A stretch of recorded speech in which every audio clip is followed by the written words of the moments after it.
ponto de partida de todas as realizações. Vamos repetir. O ponto de partida de todas as realizações é um objetivo definido com a MP. Lembre-se dessa declaração e pergunte a si mesmo: qual é o meu objetivo? O que eu realmente quero? Com base nas pessoas que vemos em nosso curso AMP, a ciência do sucesso, estimamos que 98 de cada 100 pessoas que estão insatisfeitas com o mundo delas não têm uma imagem clara em suas mentes do mundo que elas gostariam para si. Pense nisso. Pense nas pessoas que vagam sem rumo pela vida, insatisfeitas, lutando contra uma grande quantidade de coisas, mas sem uma meta bem delineada. Você consegue declarar, neste momento, o que quer da vida?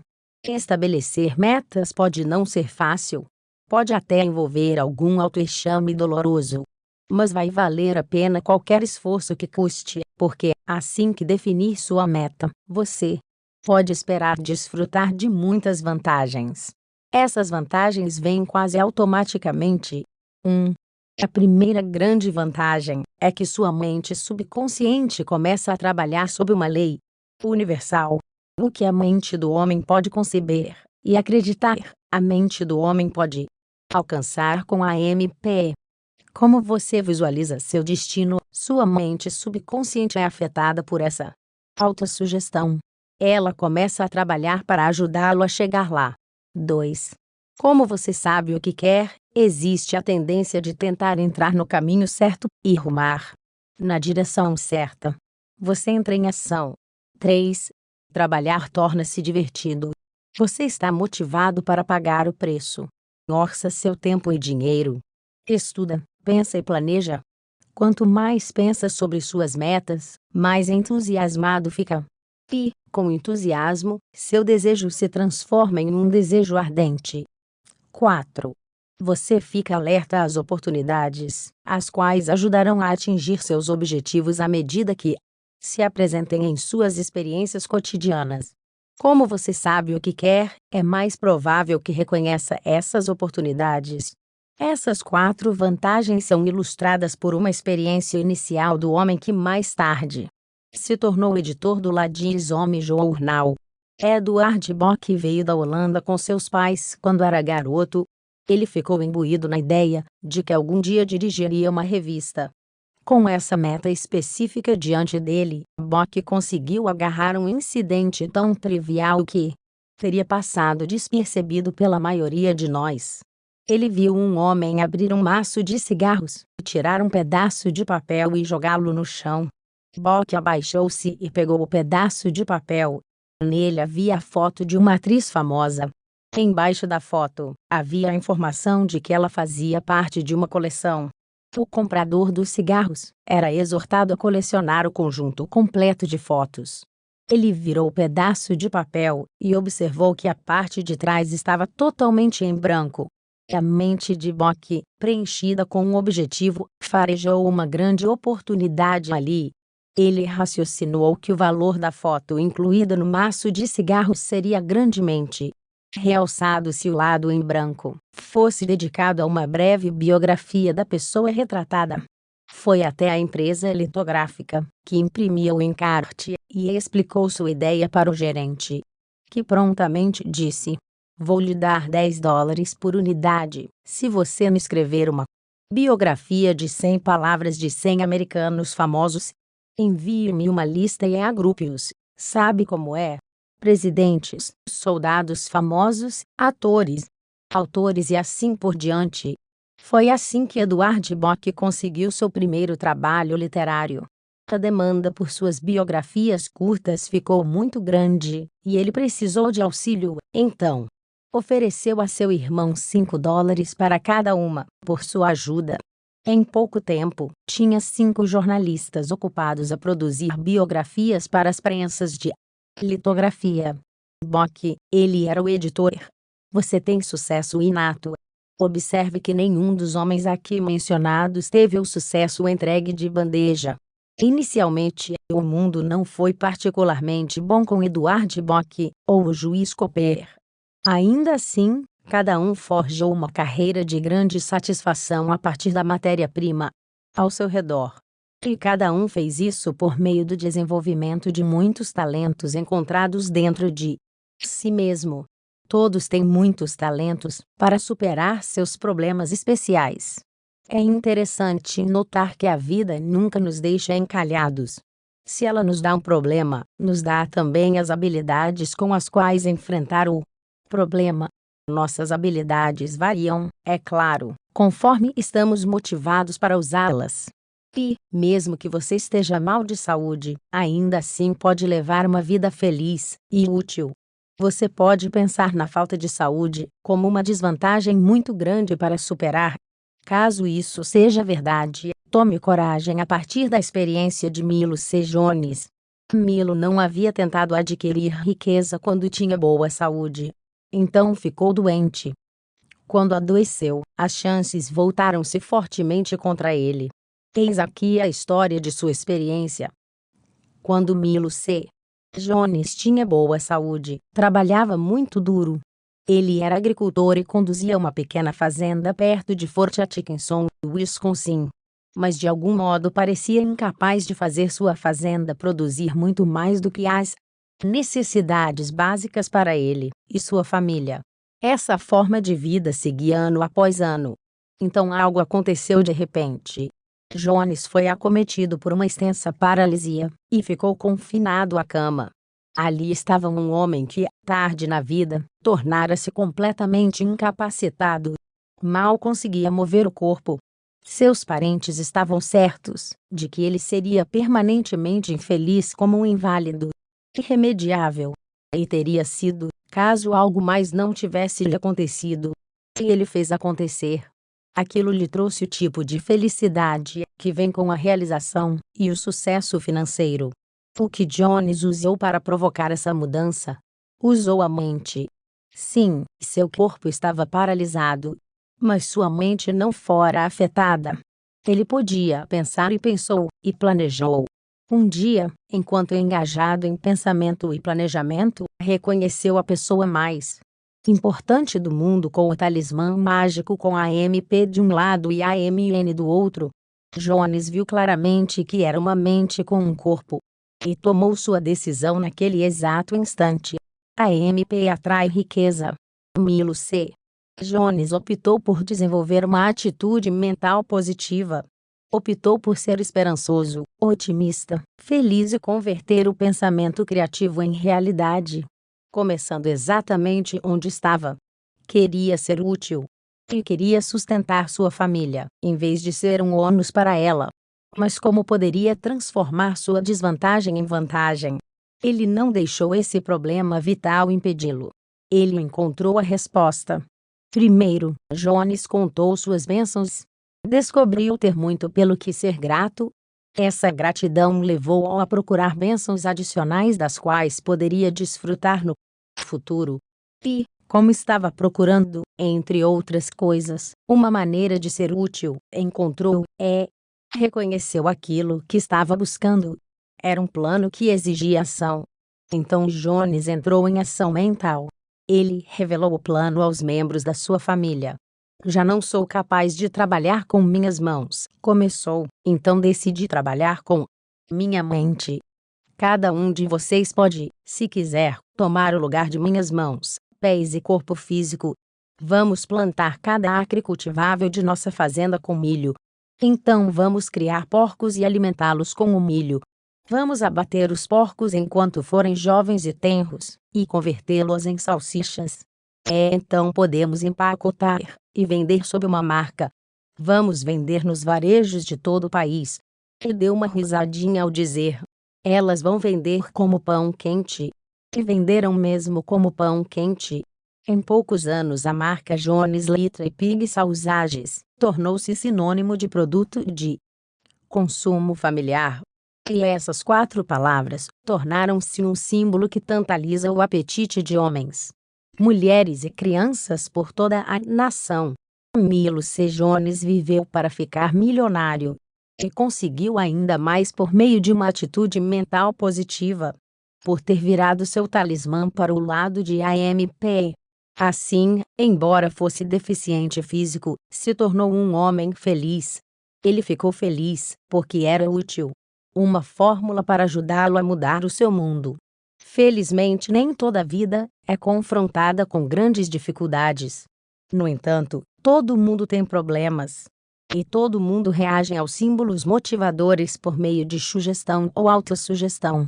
Uma forma muito eficiente é um automotivador deliberadamente memorizado com o propósito de fulgurar do inconsciente para o consciente em tempos de necessidade. É o desafio você. Qual é então a fórmula que pode ajudar a mudar o seu mundo? Memorize, entenda e repita frequentemente durante todo o dia. O que a mente do homem pode conceber e acreditar, a mente do homem pode alcançar com a MP. É uma forma de autossugestão. É um automotivador para o sucesso. Quando se torna parte de você, você se atreve a ter metas mais elevadas. Bill era um garoto de fazenda enfermo da região sudeste do Missouri. Uma dedicada professora primária motivou o jovem William Danforth a mudar o próprio mundo. A professora fez isso com uma provocação. Eu desafio você. Eu desafio você a se tornar o garoto mais saudável da escola. Eu desafio você. Tornou-se o automotivador de William Danforth ao longo da vida. Ele se tornou o garoto mais saudável da escola. Antes de morrer com 85 anos de idade, ajudou milhares de outros jovens a desenvolver boa saúde e algo mais. Aspirar nobremente, a aventurar-se ousadamente, a servir humildemente. Durante sua longa carreira, nunca perdeu um dia de trabalho por causa de doença. Eu desafio você. Motivou Danforth a construir uma das maiores corporações da América, a Ralston Purina. Eu desafio você. Motivou-o a se envolver em pensamento criativo e transformar passivos em ativos. Eu desafio você. Motivou-o a organizar a Fundação da Juventude Americana, com o objetivo de treinar rapazes e moças nos ideais cristãos e prepará-los para as responsabilidades da vida. Eu desafio você. Motivou William Danforth a escrever um livro intitulado Idario. Hoje esse livro inspira meninos e meninas, homens e mulheres, a ter a coragem de fazer deste mundo um lugar melhor para viver. Que testemunho notável para o poder de um automotivador desenvolver uma atitude mental positiva. Você alguma vez já ficou tentado a culpar o mundo por seus fracassos? Caso sim, faça uma pausa e reconsidere. O problema reside no mundo, ou em você. Atreva-se a aprender os 17 princípios do sucesso. Atreva-se a memorizar os automotivadores. Atreva-se a aplicá-los com a certeza absoluta de que vão trabalhar para você tão eficazmente como trabalham todos os dias por centenas de outros. Talvez você não saiba como. Talvez você precise aprender a pensar com mais exatidão. Guie-se pelo piloto no 2. Depois vá para o capítulo 3. O objetivo é ajudá-lo a limpar as teias de aranha do seu pensamento.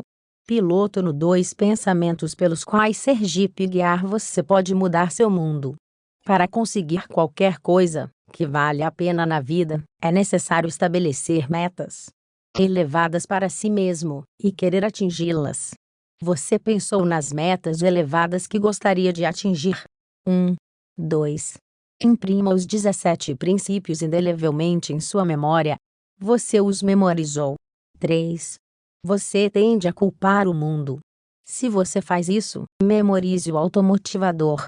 Se o homem estiver certo, seu mundo estará certo. E o seu mundo imediato está certo. 4. Você nasceu para ser um campeão. Para todos os efeitos práticos, você herdou do vasto reservatório do passado todas as habilidades e os poderes potenciais dos quais precisa para alcançar seus objetivos. Você está disposto a pagar o preço para desenvolver suas habilidades e usar seus poderes interiores. 5. Identifique-se com uma imagem de sucesso, como Irving Ben Cooper fez. Quem você vai escolher? 6. Faça uma pergunta importante a si mesmo. O que sua foto lhe dirá? Escute a resposta. 7. Um objetivo definido com a MP é o ponto de partida de toda realização que vale a pena. Você selecionou algumas metas definidas, específicas, desejáveis. Você vai manter isso em mente todos os dias. 8. Quando você determina suas metas definidas, há uma tendência de que vários princípios de sucesso adicionais comecem a operar automaticamente para ajudá-lo a atingi-las. 9. Todos têm muitos talentos especiais para superar problemas. Que talentos especiais você pensa ter e pode desenvolver? 10. Eis aqui uma fórmula que tem ajudado muitos a mudar em seu mundo. O que a mente do homem pode conceber e acreditar, a mente do homem pode alcançar com a MP. Você decorou essa fórmula? Uma atitude mental positiva e um objetivo definido são o ponto de partida rumo a toda realização que vale a pena. Capítulo 3. Limpe as teias de aranha do seu pensamento. Você é o que você pensa. Mas o que você pensa? Quão organizado é o seu processo de pensamento? Quão direto é o seu pensamento? E quão limpos são os seus pensamentos? Existem algumas teias de aranha mentais que atravancam o pensamento de quase todos, até mesmo das mentes mais brilhantes. Sentimentos, emoções, paixões negativas, hábitos, crenças e preconceitos. Nossos pensamentos se enredam nessas teias. Às vezes, temos hábitos indesejáveis e queremos corrigi-los. E há vezes em que somos fortemente tentados para o mal. Então, como um inseto preso em uma teia de aranha, lutamos para ficar livres. Nossa vontade consciente está em conflito com nossa imaginação e com a vontade de nossa mente subconsciente. Quanto mais lutamos, mais aprisionados ficamos. Algumas pessoas desistem e experimentam conflitos mentais infernais. Outras aprendem a usar os poderes do subconsciente. Estas são as vitoriosas. E o sucesso por meio da atitude mental positiva lhe ensina como explorar e usar esses poderes. Um inseto pode não ser capaz de evitar ser apanhado numa teia de aranha. E, uma vez preso, é incapaz de libertar-se. Existe uma coisa, no entanto, sobre a qual cada pessoa tem absoluto controle inerente, que é a sua atitude mental. Podemos evitar as teias de aranha mentais. Podemos limpá-las.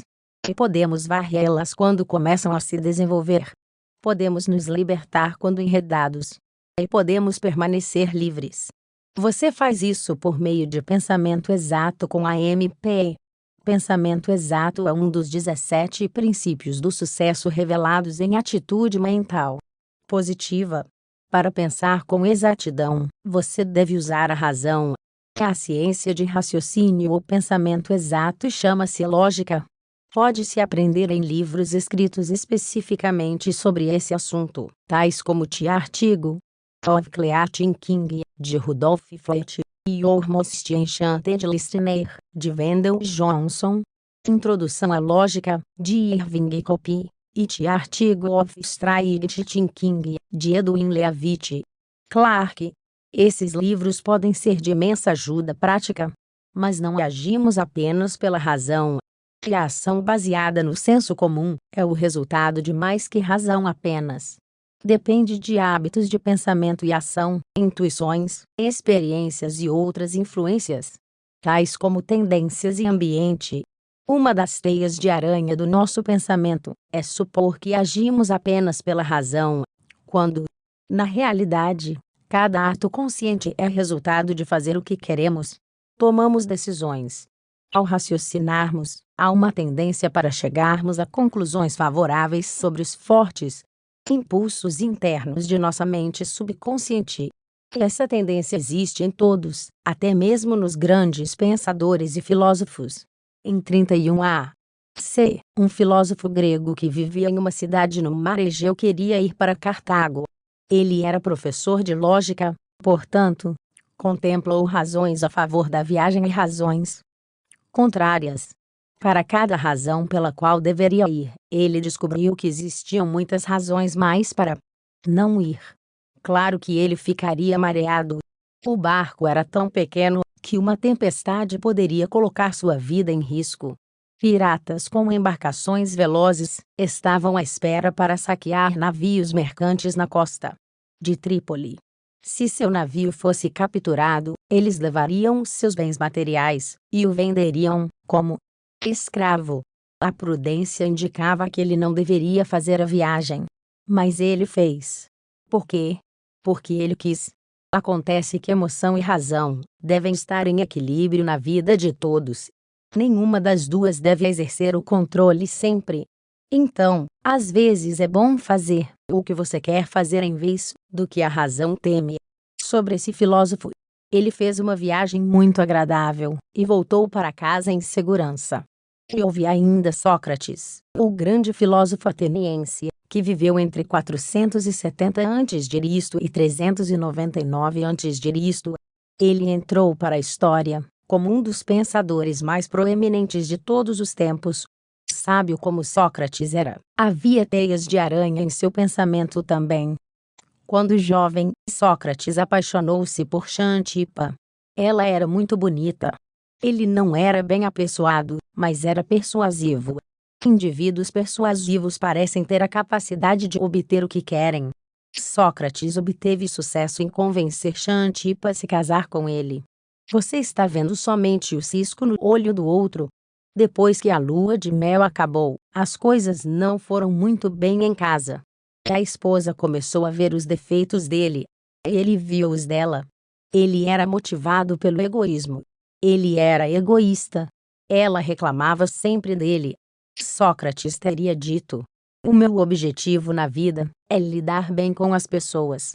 Escolhi Xantipa pois sabia que, se conseguisse me dar bem com ela, me daria bem com qualquer um. Isso é o que ele dizia. Mas suas ações desmentem as palavras.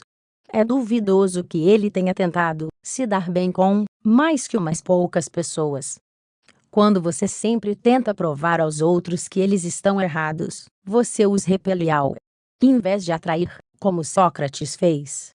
Todavia, ele disse que aguentava as reclamações de Xantipa em favor da autodisciplina. Mas teria desenvolvido verdadeira autodisciplina caso tivesse tentado compreender sua esposa e influenciá-la por meio da mesma atenção sensível e das expressões de amor usadas para persuadi-la a se casar com ele. Sócrates não viu a viga no seu próprio olho, mas viu o cisco no olho de Xantipa. Claro, ela também não era inocente. O casal era como muitos maridos e esposas são hoje em dia. Depois do casamento, deixam de comunicar seus verdadeiros sentimentos de afeto, compreensão e amor um pelo outro. Deixam de empregar as mesmas personalidades e atitudes mentais agradáveis que fizeram do namoro uma experiência tão feliz. Negligência também é uma teia de aranha. Agora, Sócrates não leu atitude mental positiva. Tampouco Xantipa. Caso tivesse lido, ela saberia como motivar o marido para que sua vida doméstica fosse mais feliz. Ela teria visto a viga no próprio olho, em vez do cisco no olho de Sócrates. Teria controlado suas próprias reações e sido sensível às reações do marido. Na verdade, Xantipa poderia até ter provado a falácia da lógica de Sócrates depois que lesse o capítulo 5, intitulado "E algo mais". E, como a história de Sócrates prova que ele viu apenas o cisco no olho de Xantipa, contaremos a de outro jovem. Ele aprendeu a ver a viga no seu próprio olho. Mas, antes, vamos ver como se desenvolve o hábito de reclamar.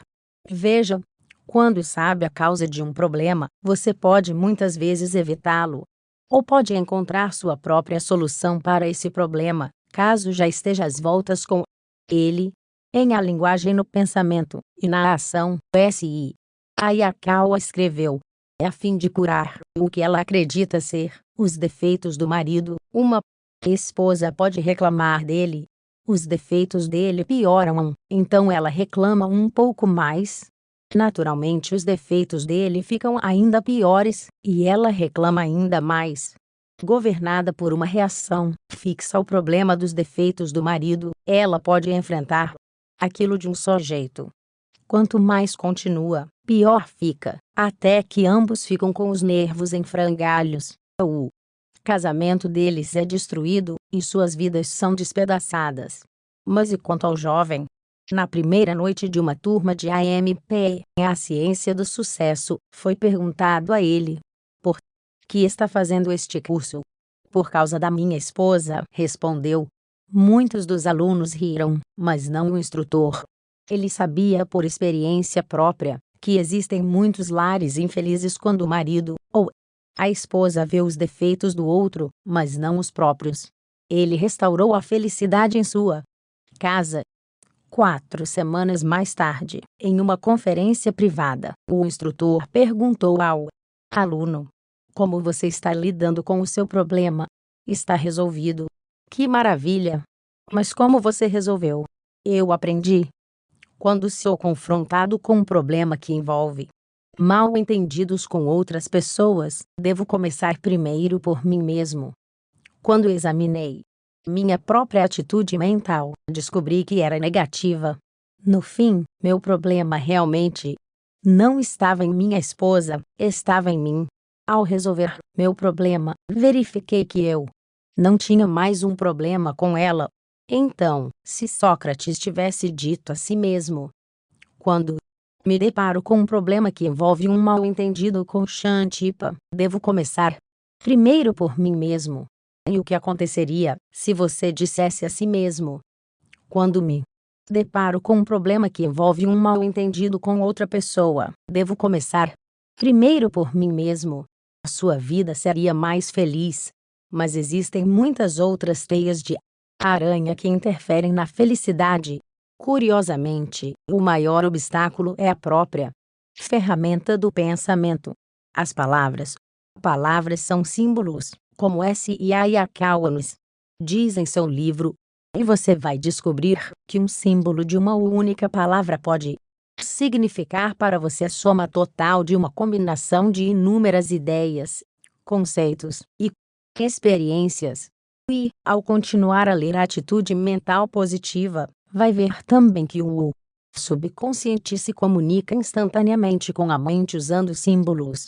Por meio de uma palavra, você pode motivar os outros a agir. Quando você diz a outra pessoa você pode, isso é sugestão. Quando você diz a si mesmo eu posso, você se motiva por autossugestão. Mas haverá mais sobre essas verdades universais no próximo capítulo. Primeiro vamos reconhecer que toda uma ciência tem crescido em torno de importantes descobertas feitas sobre as palavras e a comunicação de ideias por meio das palavras. A ciência da semântica. Ayakawa é um especialista neste campo. Ele nos diz que descobrir o que uma palavra realmente significa nos lábios de outra pessoa, ou até mesmo em seus próprios lábios, é essencial no processo do pensamento exato. Mas como se faz isso? Simplesmente seja específico. Comece com uma convergência de ideias e muitos mal-entendidos desnecessários serão evitados. Uma palavra pode causar uma discussão. O tio de um menino de 9 anos estava visitando a casa dos pais do garoto uma noite. Quando o pai chegou em casa, o seguinte diálogo foi travado: o que você acha de um menino mentiroso? Não acho grande coisa, mas disto tenho certeza. Meu filho diz a verdade. Ele disse uma mentira hoje. Filho, você contou uma mentira para o seu tio. Não, pai. Vamos esclarecer isso. Seu tio diz que você mentiu. Você diz que não. O que aconteceu exatamente? Ele perguntou, virando-se para o tio. Bem, eu lhe disse para levar seus brinquedos para o porão. Ele não fez e me disse que fez. Filho, você levou seus brinquedos para o porão? Sim, pai. Filho, como você explica isso? Seu tio diz que você não levou seus brinquedos para o porão, e você diz que levou. Há vários degraus que levam do primeiro andar ao porão. Cerca de 4 degraus para baixo tem uma janela. Coloquei meus brinquedos no peitoril da janela. O porão é a distância entre o chão e o teto. Meus brinquedos estão no porão. A discussão entre o tio e o sobrinho deveu-se à definição de uma palavra: porão. O menino provavelmente sabia a que seu tio se referia, mas era preguiçoso e não queria percorrer todo o caminho até lá embaixo. Quando foi confrontado com a punição, o garoto tentou safar-se usando a lógica para provar seu ponto de vista.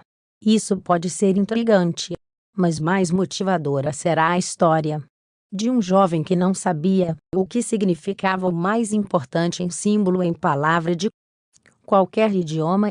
E qual é a palavra mais importante em qualquer língua? Essa palavra é Deus. Não faz muito tempo, um estudante da Universidade de Colômbia foi ao reverendo Harry Emerson Fosdick, ministro emérito da Igreja Riverside de Nova York. O aluno mal tinha passado pela porta e disse: "Eu sou ateu." Ao sentar, repetiu em tom de desafio: "Eu não acredito em Deus." Vamos começar com uma convergência de ideias. Pois bem, felizmente, Fosdick também era um perito no campo da semântica. Ele sabia de longa experiência que nunca poderia comunicar-se com outra pessoa sem entender exatamente o que ela queria dizer com as palavras que usava. Ele também sabia da necessidade de a outra pessoa compreender a que ele se referia. Então, em vez de ofender-se com a observação impetuosa do estudante, Fosdick expressou um interesse genuinamente amigável. E aí solicitou: "Por favor, descreva-me o Deus no qual você não acredita." O jovem precisou pensar, como todo mundo precisa pensar, quando é feita uma pergunta que não gera uma resposta reflexa de sim ou não. Fosdick sabia que a pergunta certa poderia varrer as espessas teias de aranha de pensamento negativo para fora da mente do jovem. Depois de algum tempo, o estudante começou a tentar descrever o Deus no qual ele não acreditava. Ao fazê-lo, deu ao ministro uma imagem clara do Deus que ele rejeitava. "Bem", disse o reverendo Fosdick, quando o estudante havia terminado, "se esse é o Deus em que você não acredita, também não acredito nele. Então, somos ambos ateus. No entanto", continuou, "ainda temos o universo em nossas mãos. O que você acha disso, sua formação, seu significado?" Antes do jovem deixar Fosdick, descobriu que não era ateu, mas um teísta muito bom. Ele acreditava em Deus. O reverendo Fosdick não se deixou abalar pelo uso indefinido de uma palavra. Nesse caso, ele ajudou a varrer as teias de aranha do pensamento do jovem fazendo-lhe perguntas. A resposta simples e clara a respeito daquilo em que o rapaz não acreditava foi o suficiente para permitir uma convergência de ideias. A segunda pergunta dirigiu os pensamentos do jovem para os canais apropriados. E deu a Fosdick a oportunidade de explicar o significado do Deus universal. Pernas de rã ensinaram-lhe lógica.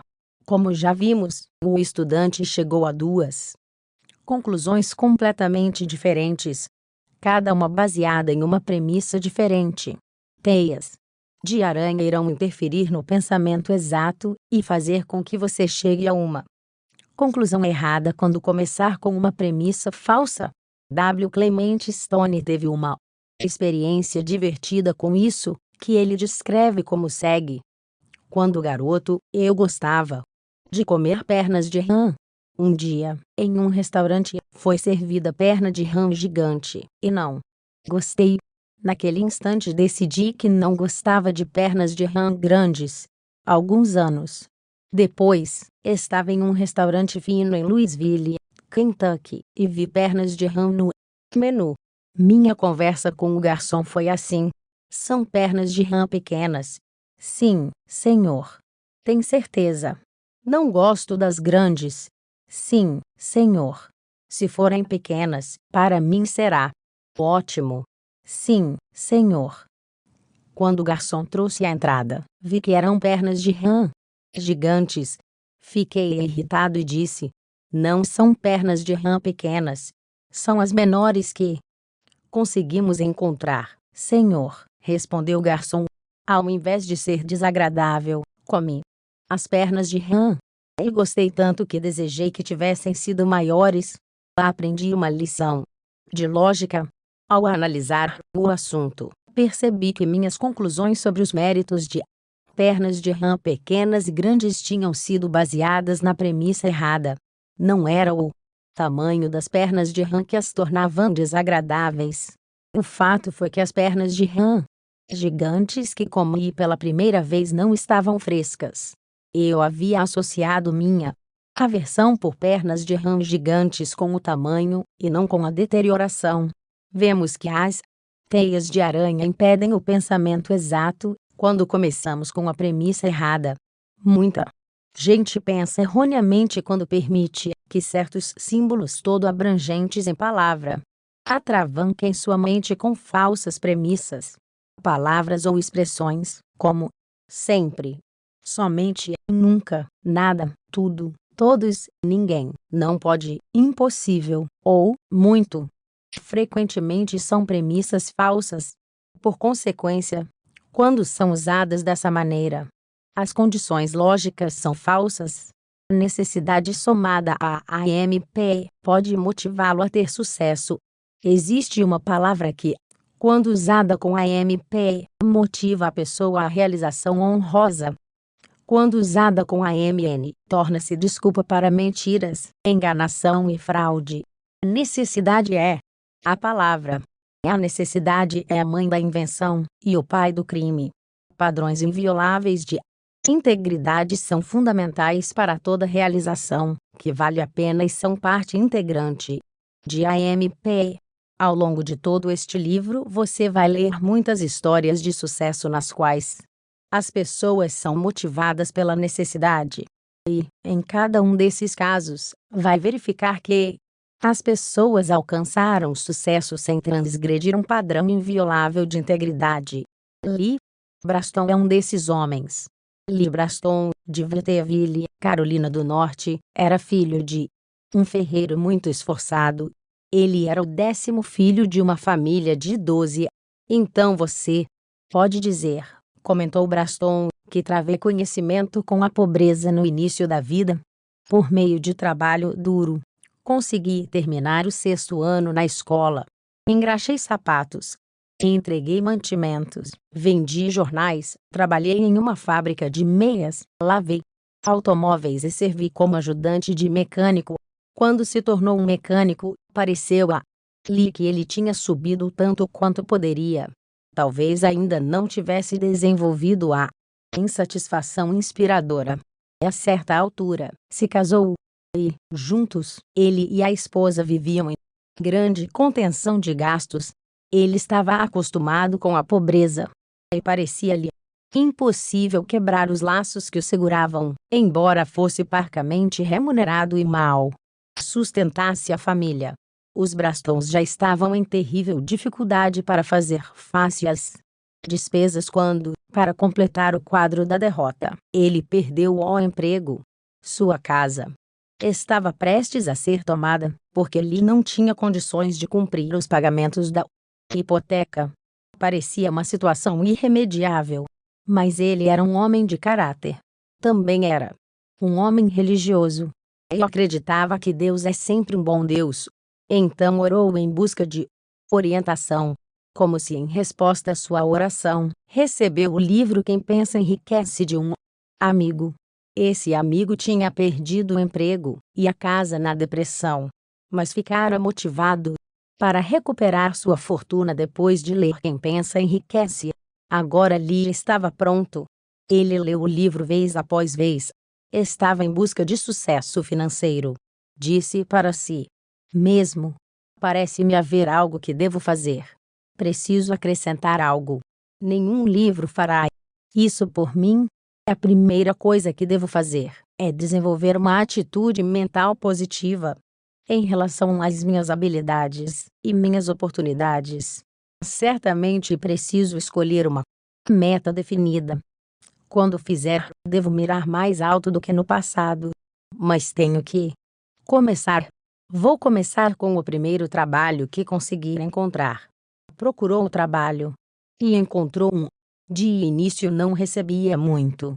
Porém, não muitos anos depois de ter lido Quem pensa enriquece. Lee Braston havia organizado e se tornado presidente do First National Bank de Waterville, fora eleito prefeito de sua cidade, e se envolvera em muitas atividades empresariais bem-sucedidas. Veja, Lee tinha mirado alto, na verdade, muito alto. Havia adotado como objetivo maior ficar rico e o suficiente para se aposentar aos 50 anos de idade. Alcançou o objetivo 6 anos antes do tempo, aposentando-se das atividades empresariais com riqueza substancial e uma bela renda independente com 44 anos. Depois da aposentadoria, seguiu levando uma vida útil. Dedicou todos seus esforços para ajudar o evangelista Oral Roberts em seu ministério. Os empregos que ele pegou e os investimentos que fez na escalada do fracasso para o sucesso não são importantes aqui. O importante é que a necessidade motiva um homem com a MPA. Ação sem transgredir padrões invioláveis reconhecidos. Um homem honesto não vai enganar, trapacear ou roubar por causa da necessidade. Honestidade é inerente à AMP. Necessidade. AMN é crime. Agora, compare um homem assim com as muitas milhares de pessoas com AMN, presas por roubo, desfalque ou outros crimes. Quando você pergunta o primeiro motivo pelo qual roubaram, a resposta invariavelmente é: tive que. E assim acabaram na prisão. Elas se permitiram ser desonestas, porque as teias de aranha em seus pensamentos levaram-nas a acreditar que a necessidade obriga alguém a se tornar desonesto. Há alguns anos, enquanto fazia aconselhamento pessoal na biblioteca da Penitenciária Federal de Atlanta, Napoleon Hill manteve várias conversas confidenciais com Alameda Capone.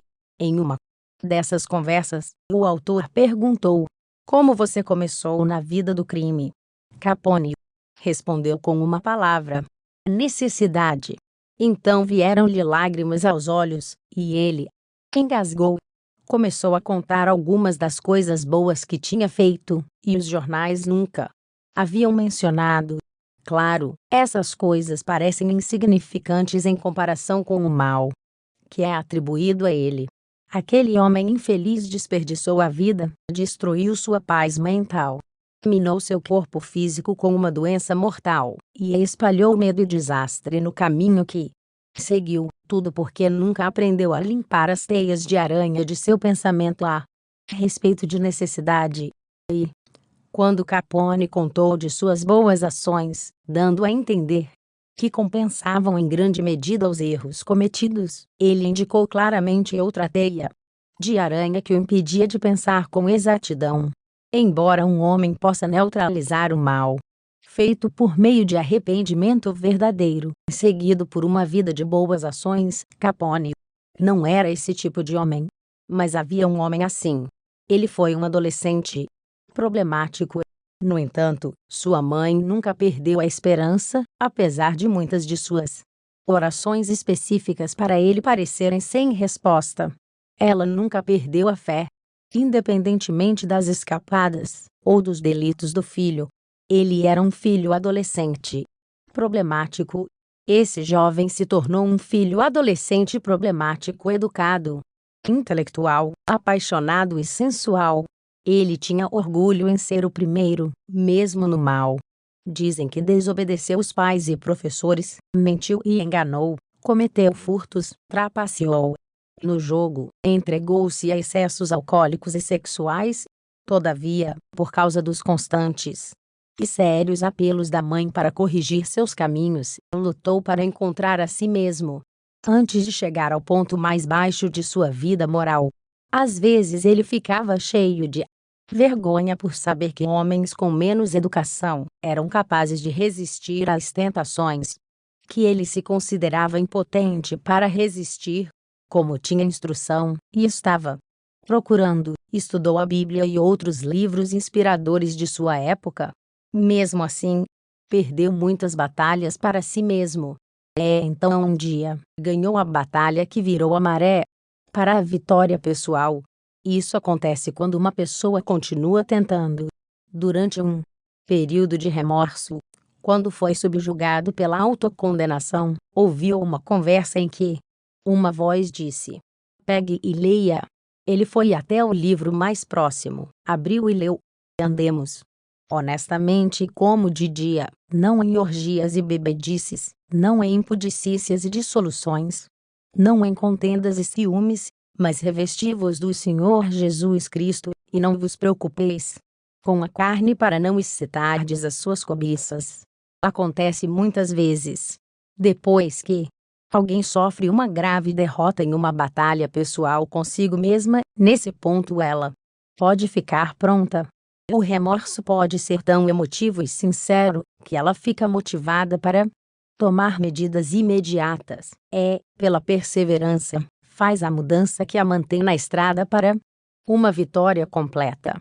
Agora esse jovem estava pronto. E, uma vez tomada a decisão irrevogável, teve paz mental. Ele acreditou que o poder divino iria ajudá-lo a superar os pecados contra os quais ele anteriormente havia lutado em vão, e desenvolveu uma espiritualidade profunda. A sua vida subsequente provou isso por resultados. O jovem dedicou-se a Deus e ao serviço para seus semelhantes. Por causa do que ele tinha sido, do que se tornou, é considerado o homem com uma das mais poderosas influências em dar esperança aos desesperados. Agostinho era o nome dele. E tornou-se um santo. É bem sabido que o poder da Bíblia tem sido instrumental na mudança das atitudes, até mesmo de humanos degradados, de negativas para positivas. E, por causa do poder especial da palavra escrita, eles são inspirados a limpar as teias de aranha de seu pensamento. Assim, tornam-se limpos em pensamento e hábito. Muitos, como Santo Agostinho, foram movidos por arrependimento profundo, a exemplo dele, se motivaram a dedicar suas vidas a serviço de Deus e da humanidade. Muitos grandes evangelistas ascenderam dessas fileiras. Agora, existem certas pessoas boas, de forte fé religiosa, que também leem suas Bíblias, mas nos dizem: não tente interferir com Deus, quando recomendamos outros livros inspiradores. Teias de aranha impedem-nas de tentar extrair o bem onde quer que ele possa ser encontrado. Não tente interferir com Deus.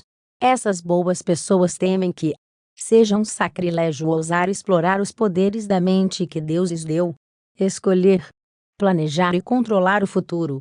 Muitos livros de inspiração são escritos para motivar o leitor a direcionar seus pensamentos, controlar suas emoções e ordenar o seu destino. Com frequência ajudam-no a compreender as verdades da Bíblia. Isso é verdade, por exemplo, no caso de um best-seller de não-ficção, como O Poder do Pensamento Positivo. Em seu livro, Norman Vincent Peale empenha-se em motivar o leitor a aprimorar-se. Para fazer isso, cita diretamente o bom livro no qual essas pessoas acreditam. Algumas das citações que Peale usa, e que seria sábio memorizar, são: como ele pensa em seu coração, assim ele é. Se tu podes crer, tudo é possível ao que crê. Senhor, eu creio, ajuda a minha incredulidade. Seja-vos feito segundo a vossa fé. Fé sem obras é morta. Tudo o que pedirdes, orando, crede que o recebereis, e tê-lo-eis. Se Deus é por nós, quem será contra nós? Pedi e dar-se-vos-á acento agudo, buscai e achareis, batei e abrir-se-vos-á acento agudo. Você acabou de ver várias teias de aranha mentais que destacamos para você. Algumas delas são: 1. A. Sentimentos. B. Emoções. C. Paixões negativas. D. Hábitos. I. Crenças. E F. Preconceitos. 2. Ver somente o cisco no olho do próximo. 3. Discussões e mal-entendidos, devido a dificuldades semânticas. 4. Conclusões falsas resultantes de premissas falsas. 5. Palavras ou expressões todo abrangentes e restritivas como premissas básicas ou menores. 6. A ideia de que a necessidade força a desonestidade. 7. Hábitos e pensamentos impuros. 8. Medo de ser um sacrilégio usar os poderes de sua mente. Então você vê que existem muitas variedades de teias de aranha, algumas pequenas, algumas grandes, algumas fracas, algumas fortes. Todavia, se você fizer uma lista adicional própria, examinar de perto os fios de cada teia de aranha, vai verificar que todos eles são fiados por AMN. E, quando pensar sobre isso por um tempo, verá que a mais forte das teias de aranha tecidas por AMN é da inércia. A inércia faz com que você não faça nada, ou, se você está se movendo na direção errada, impede-o de resistir ou parar. Você segue adiante. A ignorância é o resultado da inércia. Aquilo que parece lógico para a pessoa ignorante dos fatos, ou do que não, pode ser ilógico para o homem que sabe. Quando você toma decisões, porque se recusa a manter uma mente aberta e aprender a verdade, isso é ignorância. A AMN se mantém viva e engorda com a ignorância. Elimine-a. A atitude mental positiva indica claramente como você pode eliminá-la. O homem com AMP pode não saber os fatos, ou ter o cano, ou pode não entender. No entanto, ele reconhece a premissa básica de que a verdade é verdade e não é falsa, independentemente de sua falta de conhecimento ou compreensão. Ele, portanto, se esforça para manter a mente aberta, aprender. Deve basear suas conclusões no que sabe, e estar preparado para mudá-las. Quando se tornar mais esclarecido, você se atreverá a limpar as teias de aranha de seu pensamento. Se sua resposta for sim, então deixe o piloto no 3 guiá-lo enquanto avança. Para o capítulo 4. Você estará pronto para ver com uma mente aberta. Estará pronto para explorar os poderes de sua mente. E, quando o fizer, sua exploração levará a uma grande descoberta. Mas só você pode fazer isso para si mesmo. Piloto no 3 pensamentos pelos quais Sergipe guiar você ao que você pensa. Seus pensamentos são avaliados por sua atitude positiva ou negativa. Dê uma olhada em si mesmo. 1. Você é uma pessoa boa. 2. Má. 3. Saudável. 4. Psicossomaticamente enferma. 5. Rica. 6. Pobre. Se você é então, 1. Tem bons pensamentos. 2. Seus pensamentos são maus. 3. Seus pensamentos são de boa saúde. 4. Seu pensamento o deixa tão. 5. Seus pensamentos são de riqueza. 6. Seus pensamentos são de pobreza. 2. Sentimentos, emoções, paixões negativas, preconceitos, crenças, hábitos. Você limpa essas teias de aranha mentais virando seu talismã de AMN. Para MP. 3.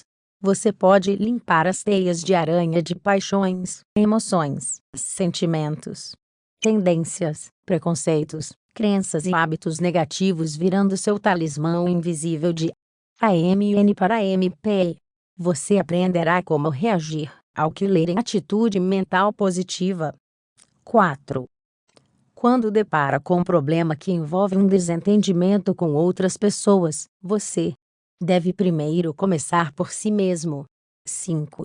Uma palavra pode causar uma discussão, desenvolver mal-entendido, gerar infelicidade e acabar em desgraça. Uma palavra com AMP, quando comparada a mesma palavra com AMN, provoca efeitos opostos. Uma palavra pode trazer paz ou guerra, sim ou não, amor ou ódio, integridade ou desonestidade. 6. Vamos começar com uma convergência de ideias. Quando o reverendo Fosdick provocou uma convergência de ideias, o jovem concluiu que não era ateu, ele acreditava em Deus. 7. Pernas de rã ensinaram-lhe lógica. Quando argumentar por inferência, certifique-se de que suas premissas maiores e menores estão corretas. 8. Palavras todo abrangentes, restritivas, tais como sempre, somente, nunca, nada, tudo, todos, ninguém, não, pode, impossível, devem ser eliminadas como premissas de raciocínio até você ter certeza de que estão corretas. 9. Necessidade é a palavra. A necessidade motiva realizações elevadas por meio da honestidade e integridade pessoais, ou a necessidade motiva-o a tentar obter resultados por meio de fraude ou desonestidade. 10. Um filho adolescente problemático. Você pode conhecer mas não perca a esperança. Ele pode não se tornar um santo, mas um dia pode fazer o mundo dele e o seu um lugar melhor para se viver. 11.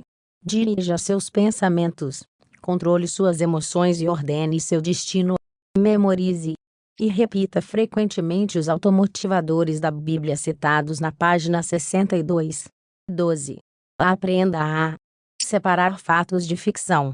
Em seguida, aprenda a diferença entre fatos importantes e fatos sem importância. Dirija seus pensamentos com a MP para controlar suas emoções ordenar seu destino. Capítulo 4. Você Sergipe atreverá a explorar os poderes da sua mente. Você é uma mente com um corpo. Por ser uma mente, você possui poderes místicos, poderes conhecidos e desconhecidos. Atreva-se a explorar